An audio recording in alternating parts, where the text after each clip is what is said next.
Alors bonjour, moi je suis Malka Braun, maquilleuse de mon état de travail.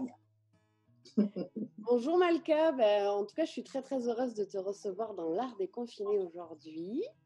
Ah, c'est moi, je te remercie d'avoir pensé à moi, ça me touche énormément.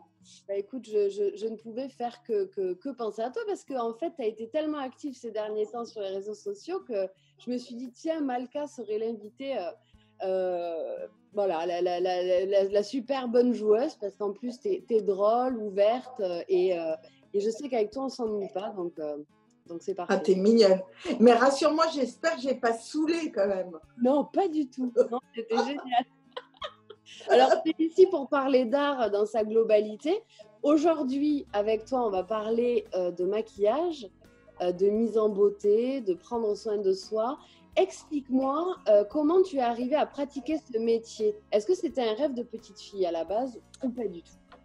Ah, complètement, mais alors tu tombes complètement dans le mille. Moi, à l'âge de 5 ans, je disais, puisque j'arrivais pas à dire maquilleuse, je disais je serais camilleuse. Donc, tu vois, à 55 ans bientôt, je le suis toujours, et avec toujours autant de bonheur quand je vois le regard d'une femme ou même un homme qui se regarde dans le miroir et je vois un petit éclat où, tu vois, ils se sentent un peu mis en valeur et ça me fait, ça me plaît toujours autant. Comment le cursus pour devenir maquilleuse professionnelle, c'est quoi?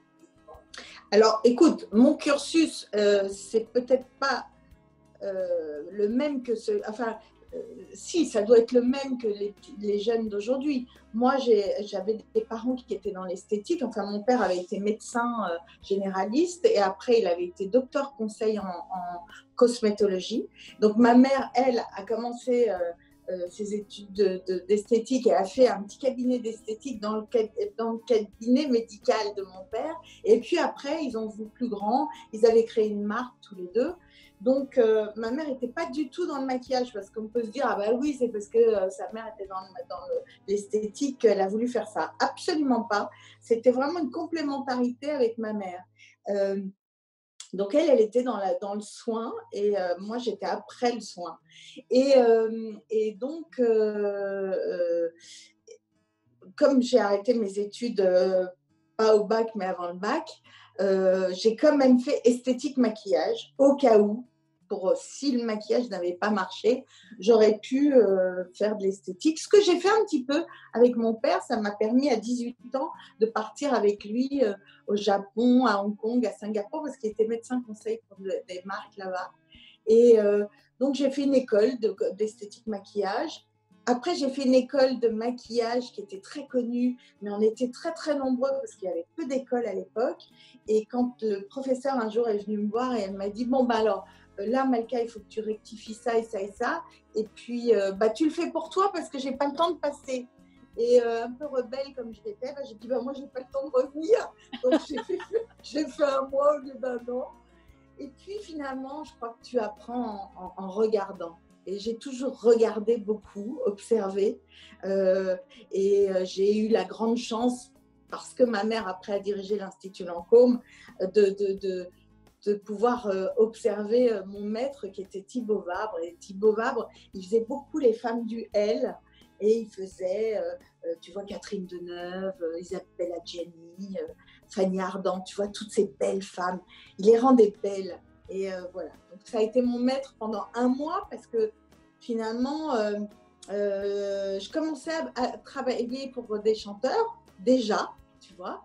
Et puis, le monde de la mode me plaisait moins, c'est-à-dire que j'arrivais avec lui sur des séances.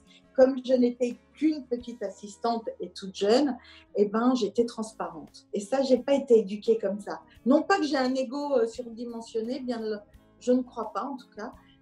J'ai un ego, comme tout le monde, mais pas surdimensionné, mais j'étais élevée dans l'éducation et de regarder les gens que je croise et de ne regarder personne en transparence. Donc, c'était assez violent pour moi. Et j'ai dit à Thibaut, écoute, je suis malheureuse. Donc, ben, voilà, et je suis partie et j'ai continué ma route et j'ai eu beaucoup de chance sur ma route. Donc, tu étais petite, en fait, jeune, tu étais à côté comme une petite souris, à côté de grandes dames comme Catherine Deneuve et tout ça, c'est ça que tu es en train de dire? Non, parce que tu sais, Thibaut faisait aussi beaucoup de femmes, de mannequins et j'ai pas eu l'occasion, de le voir puisque je suis restée très peu de temps. Je l'ai pas vu, maquiller une de ces grandes artistes, tu vois? De ces grandes comédiennes, j'ai pas vu. Je l'ai vu faire des mannequins. Donc avec, ouais, c'est déjà pas mal, mais c'était pas mon univers. Même si j'ai eu la chance de maquiller Estelle Lefébure pendant, quelque temps, tu vois? Et c'est une femme que j'adore, mais voilà, j'aime la fragilité de l'artiste. J'aime, l'artiste qui va monter en scène et apporter tout mon côté, maternant, réconfortant et lumineux, j'espère. Justement, avec quel artiste tu as travaillé, tu as eu l'occasion de travailler tout au long de ton parcours? Eh ben, ton père. Mais le premier pour qui j'ai travaillé, c'était Paul Naref. Alors, quand je te dis travailler, ça m'est arrivé de faire plein d'artistes une fois, tu vois, alors des étrangers. Parfois, quelquefois, mais je ne parle pas bien l'anglais, donc c'est plus difficile. Mais si tu veux attitrer pendant une saison pour faire une promo et tout ça, alors Paul Naref, j'ai commencé avec Paul Naref. Après, ça a été Francis Lalanne. Et puis, depuis 34 ans, Souchon, Woolsey, 30 ans, Eddie Mitchell. Alors, ça c'est des amitiés et une fidélité avec eux. Zazie, 24 ans, ça fait 24 ans. Maxime Le Forestier, ça fait au moins ça. Jean-Louis Aubert. J'ai fait Morane, j'ai fait Diane Folly, j'ai fait Sardou. Je crois que j'étais. Et puis les Enfoirés depuis toujours. Sauf en 98 où j'ai accouché de mes jumelles. Qui se donnaient la main. Anecdote dont je me suis rappelée. Incroyable anecdote de bébé qui se tenait la main. Les Enfoirés, justement, tu parles des Enfoirés, ça se passe comment quand on est maquilleuse aux Enfoirés? C'est un truc incroyable, ça va à toute vitesse. Alors, c'est une machine qui est bien huilée pour nous parce qu'on le fait depuis toujours, c'est toujours la même équipe. Donc, si tu veux, les artistes nous connaissent et nous, on connaît le fonctionnement. Donc, c'est énormément de travail, énormément de plaisir, mais c'est beaucoup, beaucoup, beaucoup de boulot quand même, tu vois, au maquillage parce qu'il faut faire vite.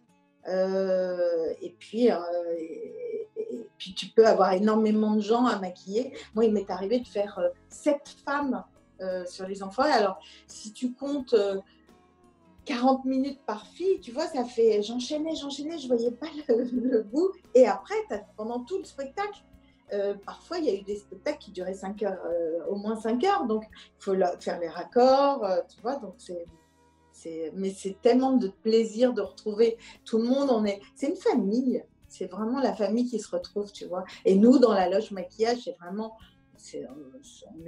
nous sommes des amis. Est-ce que je pense que le maquillage et la mise en beauté, ça relève un petit peu de la psychologie parfois. Est-ce que c'est un rôle essentiel dans la confiance en soi d'un artiste? Écoute, c'est plus aux artistes de répondre à cette question. En tout cas, moi, c'est comme ça que je le vis. C'est pour ça, très honnêtement, que je n'arrive à maquiller que des gens en tant qu'attitré, hein, pas la personne que je vais faire une fois. Ça m'est arrivé de faire une personne une fois et de dire, bah non, plus jamais. Mais ceux pour qui je le fais régulièrement, ce ne sont que des gens que j'aime. Parce que pour sublimer quelqu'un qui l'est déjà, hein, mais tu sais comment c'est, avec les lumières et tout, évidemment, il faut... personnellement, je n'arrive à le faire que pour des gens que je trouve sublimes à l'intérieur. Et attention, je ne suis absolument pas fanatique. Tu vois, je ne pas du tout... je pars pas en vacances avec eux. C'est des gens que j'aime. C'est une famille de cœur pour beaucoup que j'ai la chance d'avoir dans ma vie depuis plein d'années. Mais j'ai une famille de sang qui est tellement importante pour moi qu'elle est toute ma richesse aussi. Tu vois ? Donc, c'est peut-être ça aussi, excuse-moi de te couper, mais c'est peut-être ça qui donne un rapport très sain aussi dans mon rapport avec les artistes. Parce qu'ils savent que si je suis là, c'est que j'ai vraiment envie d'être là. On parlait de fidélité, ben justement, je pense qu'effectivement, c'est bien résumé. Justement, tu parles de la lumière. C'est quoi la différence entre maquiller quelqu'un qui va faire un clip, une télé, du live? Alors, écoute, pour moi, j'ai pas de différence. Comme pour une femme que je vais faire qu'elle... Alors, j'adore faire des mariés, tu vois, des femmes. C'est mon cadeau de mariage en général pour mes copines. J'adore faire les mariés. J'ai pas de différence parce que je n'aime pas l'épaisseur, j'aime la lumière. Et si tu mets de l'épaisseur, t'as pas de lumière, pour moi. Donc, c'est pour ça que j'aime beaucoup le cinéma aussi, ce que je fais de plus en plus. Tu vois, parce que j'ai tous mes attitrés, mais j'ai maintenant aussi au cinéma, comme Arnaud Ducré, avec qui je viens de faire 3 films. Quand j'ai fait le premier film avec lui, il m'a dit bah, « t'es ma maquilleuse ». Et j'aime cet homme, je l'adore. Et Vanessa Demouy, que je fais aussi dès que je peux, qui est une femme que j'adore aussi. Mais voilà, pourquoi j'aime le cinéma? Parce que ça doit être transparent et en même temps lumineux. Tu vois, donc j'ai pas de différence. Zazie, par exemple, je mets très très peu de fond de teint. Tu vois, elle est déjà, elle a bonne mine. Je vais enfin, tu vois, je vais redonner des reliefs, par exemple avec les pommettes et tout ça. Mais à part ça, non, je n'ai pas de différence. Est-ce que tu travailles avec des marques bien particulières, toi qui quand même, je pense, est assez écolo, est-ce que tu fais attention à ça? Je vais te surprendre, mais on n'a pas encore. Si Ftis fait des jolis produits écolo, mais je n'ai pas encore trouvé mon bonheur pour voilà. Donc, je ne suis pas encore écolo dans le maquillage et mes marques, j'ai beaucoup Lancôme. Alors, pas parce que ma mère a dirigé l'Institut Lancôme, mais parce que vraiment, j'y trouve mon bonheur dans les fonds de teint et tout. J'aime beaucoup Estée Lauder, j'aime beaucoup MAC Pro aussi, mais ça, c'est pour les pros. Qu'est-ce que j'aime Oui, Estée Lauder, j'ai un produit phare chez eux que je mets sur moi tous les jours, tu vois.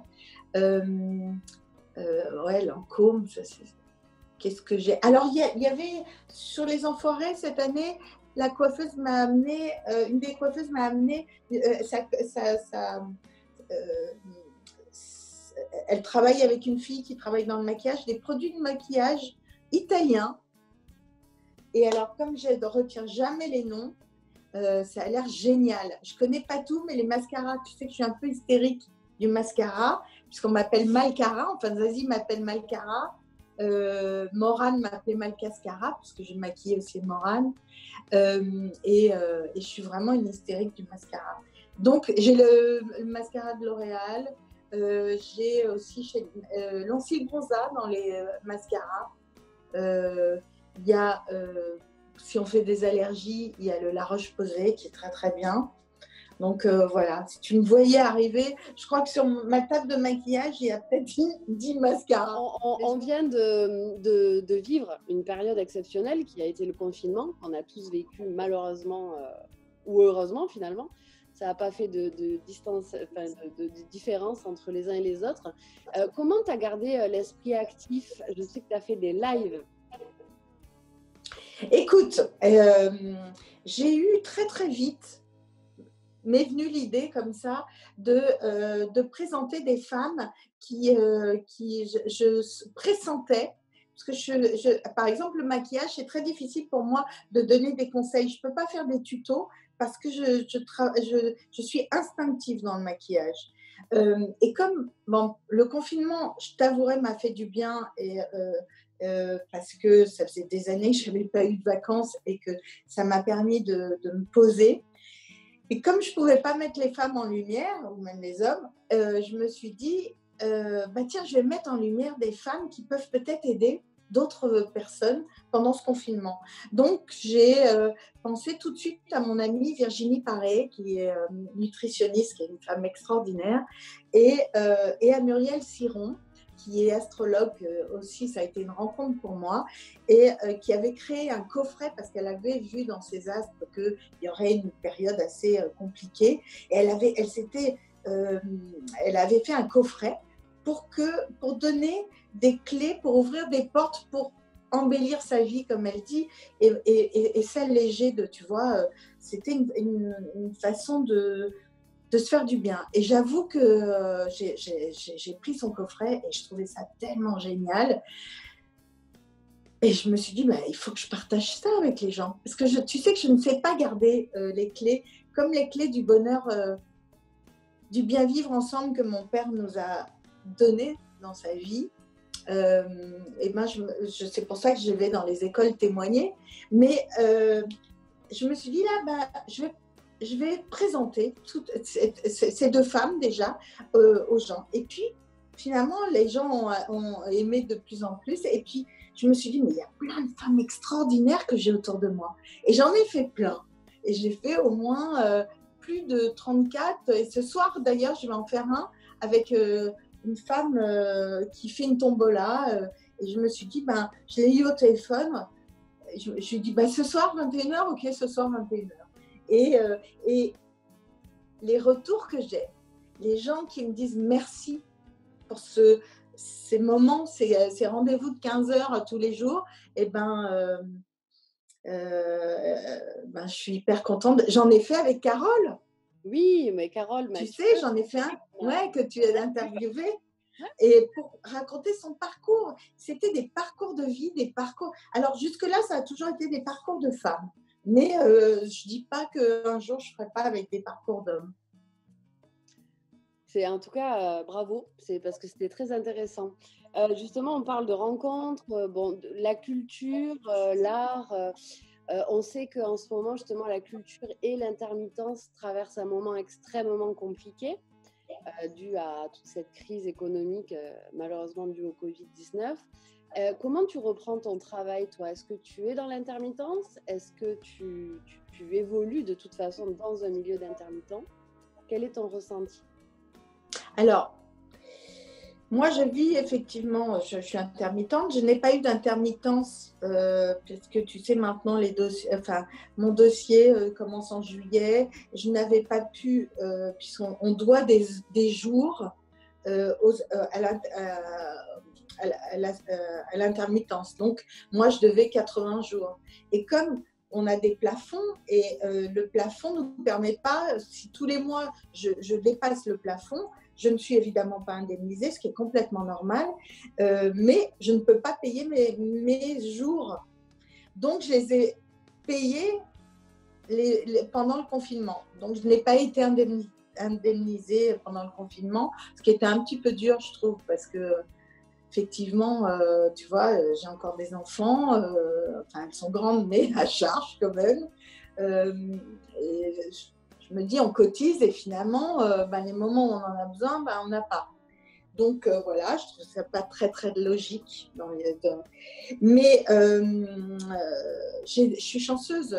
Dès qu'on s'est déconfiné, ça y est, j'ai mes artistes qui reprennent des photos, des promos. Je suis avec Benjamin Biolay et là on est en promo. Donc je suis vraiment chanceuse. Je mesure à quel point j'ai beaucoup de chance dans ce métier. Par contre, le cinéma, ça y est, un des films que j'ai fait va sortir le 15 juillet, Divorce Club. Les tournages, je ne sais pas comment ils vont reprendre. J'ai plein d'amis qui, effectivement, ont moins de travail, mais ça commence à reprendre quand même. Je trouve que ça reprend plus vite que ce qu'on pensait. On commence à entendre parler de la reprise des concerts. Oui, j'ai l'impression que... alors, les festivals, c'est sûr que ça ne va pas reprendre, je pense, cet été. Je ne crois pas. Mais j'ai l'impression qu'ils vont réouvrir même les salles qui font 5000 personnes. Ça veut dire qu'on se sort de tout ça, petit à petit. J'ai l'impression, en tout cas, les tournages... Alors, moi, tu sais, pour le moment, je ne fais plus de tournées. j'ai un peu lâché mon Souchon d'amour, mais parce que je vais plus dans le cinéma. Je ne sais pas pourquoi je voulais te dire ça, mais en tout cas, j'ai l'impression qu'au cinéma, ça reprend. Je vois plein de posts sur Instagram des copains avec les visières, les trucs, et qui disent ça y est, ça redémarre. Donc là, toi, tu travailles avec une visière et un masque? Non, un masque. J'ai mes sprays, tu vois, j'ai le spray qui désinfecte les produits, j'ai le spray qui désinfecte la table, qui désinfecte les produits, mais forcément, on fait forcément des conneries, hein, j'imagine. Oui, je pense aussi. Durant la phase qu'on a traversée, on a pu constater de nombreux mouvements d'entraide. Je sais que l'humanisme est l'une des choses les plus importantes pour toi. Toi, que l'on qualifie depuis la disparition de ton papa comme une passeuse de mémoire. La phrase point de départ est la suivante: personne ne m'aurait cru, alors je me suis tue. Est-ce que tu peux nous raconter un petit peu cette partie de ta vie-là? Eh bien, c'est-à-dire que mon père a été déporté avec ses parents et sa petite sœur à l'âge de 16 ans. Lui avait 16 ans, sa petite sœur avait 11 ans. Et ils ont été déportés, arrêtés à Clermont-Ferrand, déportés à Auschwitz. Mes grands-parents et ma tante sont morts le soir même. Et mon père a survécu à cette horreur novembre. Enfin, ils sont arrivés en décembre 1943. Et il a été libéré miraculeusement à Prague pendant la marche de la mort, puisque je ne sais pas si tu sais, mais les Allemands, quand ils ont entendu les canons russes en janvier 1945, ont pris entre guillemets tous les valides et ont marché. Soit ils marchaient, soit ils prenaient des wagons à bestiaux. Et ça a duré pendant des mois, puisqu'il a dû être libéré.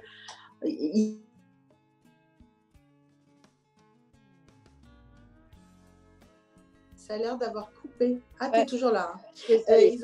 Il a été libéré en mai 1945, on pense, à Prague, miraculeusement en mai ou en juin. Et il est rentré en juillet 1945 en France. Il a retrouvé son frère et sa sœur aînée à l'hôtel Lutetia et il n'a pas parlé pendant 40 ans.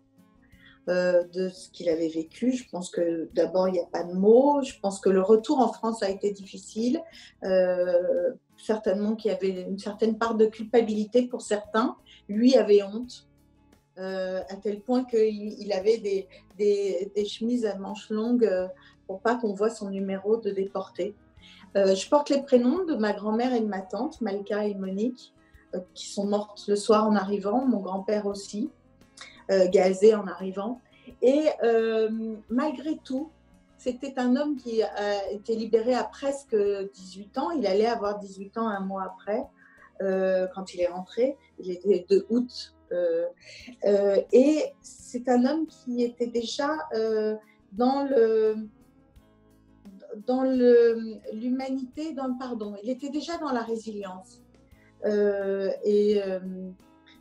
C'est ce que je lui disais, parce qu'il a fait, une fois qu'il a commencé à parler, il est allé énormément dans les écoles jusqu'à 15 jours avant son décès.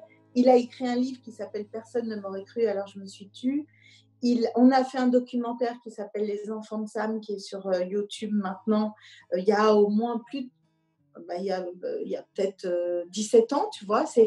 C'était la première fois qu'on parlait, mes frères et sœurs et moi, et de comment on s'est construit avec le silence. Alors, il y a des thérapeutes qui se sont penchés sur les cas d'enfants déportés. Oui, c'est vrai que mon adolescence a été beaucoup plus difficile qu'aujourd'hui, parce que quand tu vois ton père, quand tu entends ton père, par exemple, gémir la nuit, tu te dis, mais à quoi il pense? Et en même temps, tu sais rien. Tu es dans le flou total et ça te fige. Alors que le silence, pour moi, a été très anxiogène. La parole a été libératrice. Même si le poids est lourd, même si les mots ont été plus violents que ce que je pouvais imaginer, il n'empêche que je savais. Et puis, c'est vrai que donc il a énormément témoigné. Et c'est vrai que quand il est décédé, il y a eu les attentats après, il est décédé en 2011, il y a eu les attentats, un ami m'a dit, est-ce que tu veux aller dans les écoles témoigner? Je lui dis, bah, comment témoigner, moi qui n'ai pas vécu la Shoah? Et c'est vrai que je n'ai pas de légitimité de parler de la Shoah, mais j'ai la légitimité de parler du père que j'ai eu et qui, du pire, nous a appris le meilleur, c'est-à-dire n'avoir aucune haine et être riche de la différence de l'autre. Et c'est ça que j'essaye de transmettre aux enfants. Je leur dis, voilà, moi, il m'a donné ces clés pour bien vivre. Je n'ai pas de haine. Bien sûr, j'ai vécu, comme tout le monde, des moments, tu vois, avec des chagrins, et j'explique ça aux enfants, et je leur parle comme, tu vois, je suis très impudique, je leur parle de ma vie même, en disant, bah oui, j'ai divorcé, comme je vous dis, mon ex-mari, et je leur dis, bah oui, il y a eu une pute à un moment, et puis après, je leur dis, bah voilà, au bout d'un certain temps, on digère, et puis ça reste, on se dit que merci, finalement, elle m'a rendu service, cette femme, et c'est finalement pas une pute, tu vois. Et donc, ça les fait marrer. Et je leur dis, voilà, je suis sans haine. Et il m'a donné cette grande chance-là parce que ça laisse tous les possibles dans la vie. Et c'est extraordinaire de rencontrer les gens. Et je leur dis, la différence, soyez riches de la différence. Si on se ressemblait tous, ça ne serait pas passionnant. Et regardez les consanguinités dans l'histoire de France, bah, au bout d'un certain temps, ça fait pas... Moi, j'ai des amis qui sont mariés et qui sont cousins germains et qui ont fait de très beaux enfants. Mais ligner, à un moment donné, tu vois, ça fait parfois, ça ne faisait pas des gens tout à fait normaux, et il n'y a pas plus beau que le métissage pour moi. Donc voilà, je parle beaucoup avec les enfants de ça, du silence, de l'importance de la parole, et qu'on peut tout dire, ça dépend comment on le dit. Les enfants, ça doit être impressionnant d'arriver devant des regards d'enfants, parce qu'un enfant est évidemment loin de... Enfin, je l'espère en tout cas, un enfant est loin de se douter de la... Enfin, je ne sais même pas, de l'horreur humaine, parce qu'il s'agit de ça. Est-ce que les premières fois, ça a été un doute pour toi? Est-ce que tu as remis en question cette démarche, ou jamais, au contraire, ça t'a toujours été à fond dans...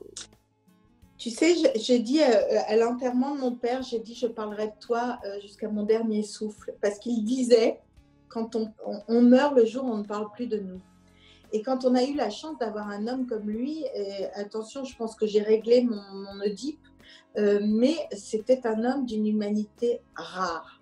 Et quand on a eu cette chance-là, tu as envie de transmettre ça, parce qu'il disait des enfants que c'était eux qui allaient faire le monde de demain. Alors, essayons de leur donner ces clés-là. Bien sûr qu'il y a eu des classes beaucoup moins intéressantes que d'autres. Et puis d'autres classes, tu vois, un jour, j'ai fait 3h30 dans un collège, dans un lycée technique, à Porte de la Chapelle. J'étais la seule d'origine juive. Je n'étais qu'avec des musulmans ou des enfants d'origine africaine. J'ai eu un des moments les plus merveilleux de ma vie, où je leur ai dit, je suis pauvre en banque, mais je suis riche dans mon cœur grâce à vous. Parce que j'ai eu des questions extraordinaires. Et tu vois que tous ces jeunes, ils ont envie qu'on leur parle de l'amour. Ça paraît, je leur dis, c'est pas le pays des bisounours. Oui, c'est l'amour qui nous sortira de toute cette merde. Et tu sais, tu dis, ils savent pas l'horreur, mais il suffit de voir les cours de récréation. Ils sont pas tendres entre eux. Et il faut leur apprendre justement au bien vivre ensemble.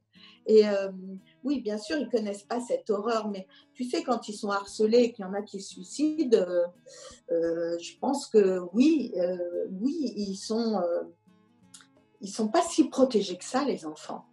Et c'est pour ça que c'est important de leur donner des clés, il me semble. Donc, quand j'ai des enfants qui pleurent à la fin et qui me disent « Merci, madame, parce qu'on ne nous parle jamais comme ça », je me dis, mais même si dans tous ceux que j'ai rencontrés, j'en ai sorti un j'aurais gagné ma vie. Voilà, ça c'est vraiment... tu peux pas savoir ce regard des enfants. Et alors, j'étais une très, très grande timide, moi, cette petite. C'était atroce que j'étais timide. Mais j'étais tellement curieuse des autres que j'ai dépassé ma timidité par rapport à ça. Et c'est ce que je leur dis souvent. Je leur dis, moi, je brave ma timidité pour essayer de venir vous transmettre des choses. Alors, évidemment, j'ai des supports quand je parle de mon père. Je demande à ce qu'ils lisent le livre de mon père, et puis qui a été édité à la fois chez Albin Michel pour les adultes et chez Magnard pour les scolaires, de regarder le documentaire des enfants de Sam, ou Jeannone, puisque c'était la première fois, et c'est marrant parce qu'un jour où je témoignais à Aix, le professeur me dit, bon, cet après-midi, il y a des enfants qu'on va demander de ne pas être là. Et je dis, pourquoi? Elle me dit, parce que pendant le documentaire, ils ont ri. Je dis, mais non, mais c'est eux qui m'intéressent. Donc, pendant mon... Tu sais, j'ai aucun tabou, moi, j'ai peur de rien. Donc, pendant mon intervention l'après-midi, je lui ai dit, je veux qu'ils soient là. Et pendant mon intervention, j'ai dit, alors, vous avez vu le documentaire des enfants de Sam? J'aimerais savoir qu'est-ce que vous en avez pensé. Il paraîtrait même que certains ont ri. Et il y en a eu un qui a été très, très couillu, qui m'a dit, oui, madame, c'est vrai, parce que j'ai dit pourquoi, et il me dit parce que oh là là, quand vous parlez, vous mettez du temps. Et je lui dis, mais t'as raison, même moi quand je le vois, je me fais la même réflexion. Et je lui dis, tu sais pourquoi? Il me dit non. Et je lui dis, parce que c'était la première fois que j'en parlais, j'avais 35 ans. Même mes meilleurs amis, même mes amis d'enfance, même entre nous, frères et sœurs, on n'en avait jamais parlé. Donc, tu vois, c'était... Donc, évidemment, je n'arrivais pas à trouver les mots pour essayer d'exprimer au plus juste ce que je ressentais. Voilà. Alors, là, je pense que là, je l'ai scotché. Mais c'était génial qu'il me dise aussi, tu vois, qu'il ait eu l'honnêteté de me le dire. Et puis, j'ai la chance aussi de lire un texte qu'il avait écrit pour les 65 ans de la libération d'Auschwitz. Il y avait eu à la mairie de Paris une commémoration. Mon père a témoigné. Simone Veil avait témoigné ce jour-là après lui, juste après lui, et elle est montée sur scène et elle a dit « C'est très difficile de parler après Sam Brown ». T'imagines l'émotion.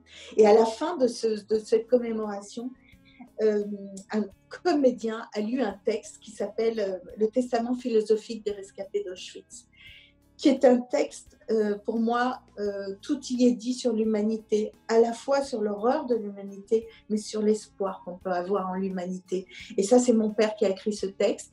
Et donc, je ne commence pas une seule de mes interventions sans lire ce texte. Je demande au professeur de ne pas le lire. Et pour moi, c'est important de commencer par ce texte parce que j'entends pas une mouche voler, j'en vois des enfants pleurer. Être dans l'émotion et ça, tu vois, ça met... Enfin, j'adore ce texte. Je dis qu'il y a des livres de chevet, ça c'est un texte de chevet. Je leur dis parfois, il est un peu long peut-être pour vous. C'est pas grave si vous décrochez, que vous pensez à autre chose. Mais allez le relire et transmettez-le. Donc on peut dire que toi, Malcolm Brown, tu as foi en l'humanité? Oui. Oui, malgré tout. Malgré tout, même si parfois c'est difficile. Mais je veux garder cette foi. C'est parfois difficile. On a malheureusement un sujet qui est en plein cœur de l'actualité. Si je te dis George Floyd. Ben oui. Et on se dit, tu sais, mais quand les gens vont-ils comprendre?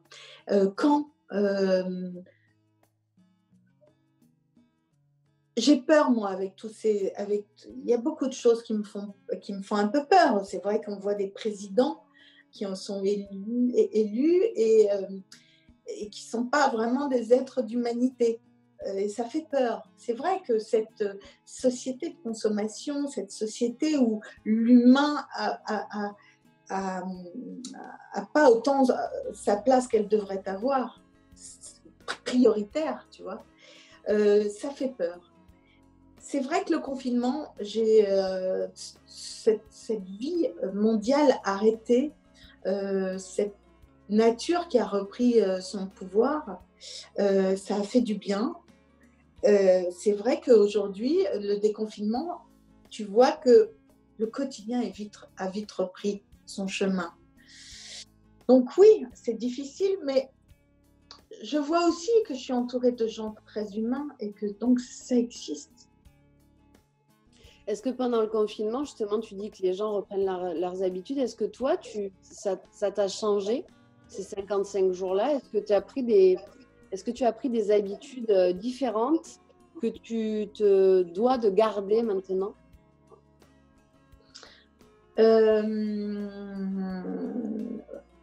Est-ce que si je suis honnête avec toi, je ne sais pas si je ne les avais pas avant. Tu vois, faire attention, faire attention à l'eau, à l'électricité, à faire attention à la... J'aimerais faire du zéro déchet, par exemple, tu vois, j'aimerais faire ça, mais on est très vite le tourbillon de la vie. Et puis, tu vois, tellement tourbillon que tu as l'impression que dans ta tête, tu as 15 ans, mais non, tu vas fêter tes 55 ans. Tu te dis, oh punaise, mais ça va vite. Et tu aimerais faire tellement de choses. Et même le confinement, tu penses que tu vas faire plein de choses et puis finalement, tu ne les fais pas. Donc, je me demande si ce n'est pas toutes ces vies, plein de vies mises bout à bout, où on arrivera peut-être à faire ce qu'on aura envie de faire. Mais surtout, préservons. Tu vois, je n'ai pas envie de reprendre l'avion. J'ai pas envie enfin, j'ai jamais voulu salir la planète, mais d'abord, je suis pas une fan de l'avion. En même temps, c'est tellement merveilleux de voyager dans le monde et de découvrir le monde. Mais j'ai pas, tu vois, le ciel, là, mon ciel. Hier, j'ai vu un avion, j'ai entendu un avion et je me suis dit, oh merde. Tu vois? Et oui. Même nous, dans la France est belle. Des oiseaux, et là maintenant, on a des avions qui passent, qui repassent. C'est ça. Et la France est tellement belle, mon Dieu, ce que la France est belle. Mais tu vois, j'ai une de mes filles qui a été à Bénodet pendant le confinement. Elle m'a dit, maman, c'est incroyable. Pendant le confinement, la plage était hyper nickel. Mais dès que les gens sont arrivés pour le déconfinement, mais au bout d'une semaine, elle m'a dit, les rues, la plage est dégueulasse. Et ils ont fait une petite association qui s'appelait Clean ta plage. Et ils ont cleané la plage, tu vois, ils sont allés voir la mairie et tout.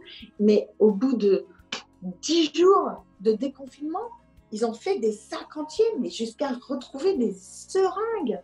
Mais comment les gens peuvent avoir cette inconscience de cette planète et de penser qu'elle va s'auto-nettoyer?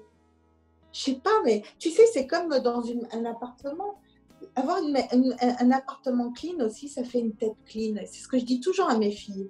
Si votre appartement est crade, si vous êtes crade sur vous, votre tête, elle est pas propre. Donc, et je comprends pas les gens, je ne comprends pas la craderie des gens, que les gens jettent par la fenêtre, que tu vois, je ne comprends pas. Et là, on est en train on est en train de retrouver des masques un peu partout là maintenant. Ben évidemment. Alors ça, tu vois, c'est un truc que je faisais déjà avant le confinement. Donc mes filles, elles me disaient toujours, bah, ta voiture, elle est crade, mais parce que je n'arrivais pas à jeter dehors et j'attendais une poubelle pour jeter les choses, tu vois. Bien sûr. Donc ton sentiment écologique pour la suite, ce serait quoi? Mon sentiment, j'ai peur parce que tu vois, on voit que les gens ont vite repris le chemin de l'inconscience. C'est tellement triste. Tellement triste. On va se quitter sur une note hyper positive pour revenir à la légèreté. Oui. En tant que chouchouteuse des artistes, quel serait ton conseil, ton geste voilà, pour prendre justement soin de soi au quotidien? Tu veux dire pour les gens qui vont se... Ouais. Pour tout le monde, quel serait ton conseil numéro 1 pour prendre soin de soi? Se regarder dans la glace et se dire qu'on est des êtres aimables. Tu penses que ça marche? Parce que ce que tu dis à ton cerveau ne te fait pas mentir. Ce que tu dis à ton cerveau va faire en sorte. Si tu dis que tu es quelqu'un de pas bien, eh ben, tu vas aller dans l'épreuve de choses qui vont venir te dire, bah oui, puisque tu es persuadé, bah oui, donc tu n'es pas bien. Mais si tu te dis, bah, je suis une femme aimable, tu vois, je suis une femme aimable, et ben je pense que tu auras des jolis retours, tu vois. Donc, je pense se regarder dans la glace et oser, et c'est pas être prétentieux de se dire qu'on est aimable, parce qu'on est tous aimables. On est tous aimables. Je l'espère en tout cas. Et pour finir, Malka Brown, qu'est-ce que tu feras quand tu seras grande? Je serai une bonne grand-mère et des gâteaux à mes petits-enfants. Ça, c'est un très, très beau futur. Merci infiniment d'avoir été avec moi aujourd'hui. C'est moi qui te remercie. J'étais très, très contente de te recevoir. Et voilà, c'est toujours un plaisir de partager un petit 40 minutes avec toi. Voilà, à refaire. Ah oui, à refaire. Et je te remercie. C'est génial ce que tu fais. Tu es une fille aussi extraordinaire. Donc, c'est toi qui viendras sur un de mes lives. Avec grand plaisir, quand tu veux. Ouais. Avec grand plaisir. Merci en tout cas. Je t'embrasse très, très fort, Malka. Moi aussi. Et bon courage pour toute la suite.